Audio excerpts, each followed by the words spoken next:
అందుచేత మనం కోరేది ఆలయాల యొక్క ఆస్తులని ఎవరెవరు ఎక్కడెక్కడ ఎంతెంత ఆక్రమించుకున్నారో అవన్నీ మళ్ళీ తిరిగి ఆలయానికి వచ్చేట్టుగా చేయాలి.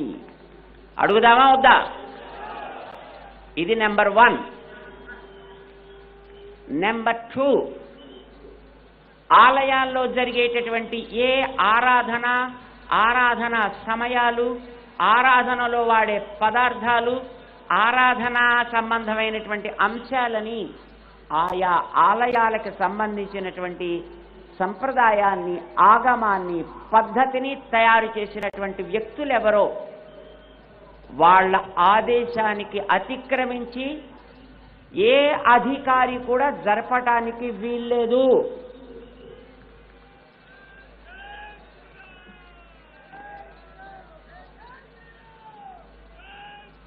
ఒక మాట చెప్తా,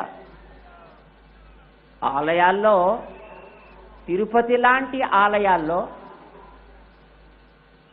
అక్కడుండేటటువంటి ఒక సభ్యుడో లేకపోతే చైర్మనో అధికారో పైసలున్న వాళ్ళ కోసం విఐపి దర్శనాలు పెట్టి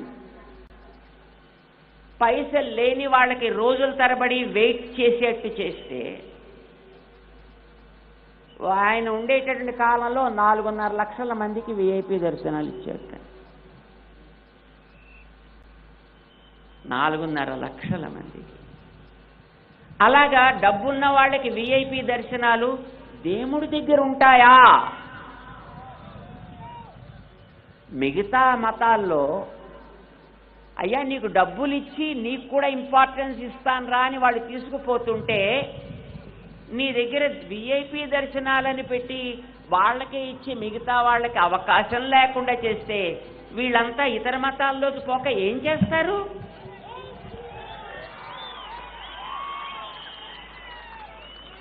అంటే మీ డిపార్ట్మెంట్లో ఉండేటటువంటి ట్రస్ట్ బోర్డ్ అండ్ ఆఫీసర్స్ ప్రత్యక్షంగా ఈ హైందవ ధర్మంలో ఉండే వాళ్ళందరినీ మత మార్పిడికి ప్రోత్సహిస్తున్నారు. దీన్ని నిర్వహించడం ద్వారా ప్రేరేపిస్తున్నారు. మీరందరూ కూడా మీ దేవుళ్ళు పైసల వాళ్ళు, వాళ్ళ దేవుళ్ళు ఫ్రీ దేవుళ్ళు. ఫ్రీ దేవుళ్ళు కాదు, పైసలు ఇచ్చే దేవుళ్ళు అని. అందుకే అట్లాంటి ఆఫీసర్స్, అట్లాంటి ట్రస్టీస్ ఈ ఆలయాలకి పనికిరారు. మీరు ఉండదలుచుకుంటే ఆ ధర్మాచార్యులు, ఆలయ నిర్మాణాన్ని చేయించిన వాళ్ళు, ప్రతిష్ఠ చేయించిన వాళ్ళు, సంప్రదాయాల్ని పరిరక్షించేటటువంటి ఇలాంటి మహానుభావులు ఏ నిర్ణయం చేస్తారో, దానికి వచ్చే పైస ఎట్లా వాడాలో, ఏ సమయాల్లో చేయాలో, ఎంత చేయాలో వారు చేసినటువంటి నిర్ణయాలని అమలుపరచగలిగే మనస్సుంటే, అమలుపరచగలిగే శ్రద్ధ ఉంటే మీరు కంటిన్యూ చేయండి. అది లేదు అని అనుకుంటే వెంటనే అక్కడి నుంచి పక్కకి వాళ్ళని తొలగించవలే. అయితే అలాంటి పనులు చేయడానికి మేమంతా మీ ఆస్తుల్ని కాపాడుతున్నాం కదండి, కాపాడటం లేదు.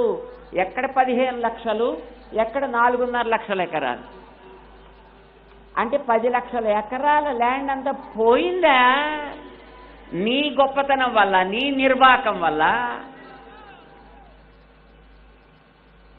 అందుకోసమనే మొట్టమొదట ఆయా ఆలయాలకు సంబంధించి ఉండేటటువంటి ఆస్తులన్నిటినీ ఎవరెవరు ఆక్రమించుకున్నా సరే వాటన్నిటిని తిరిగి మళ్ళీ ఆయా ఆలయాలకి ఇమ్మని సుప్రీంకోర్టు ఇచ్చినటువంటి నిర్ణయాన్ని అమలుపరచాలి.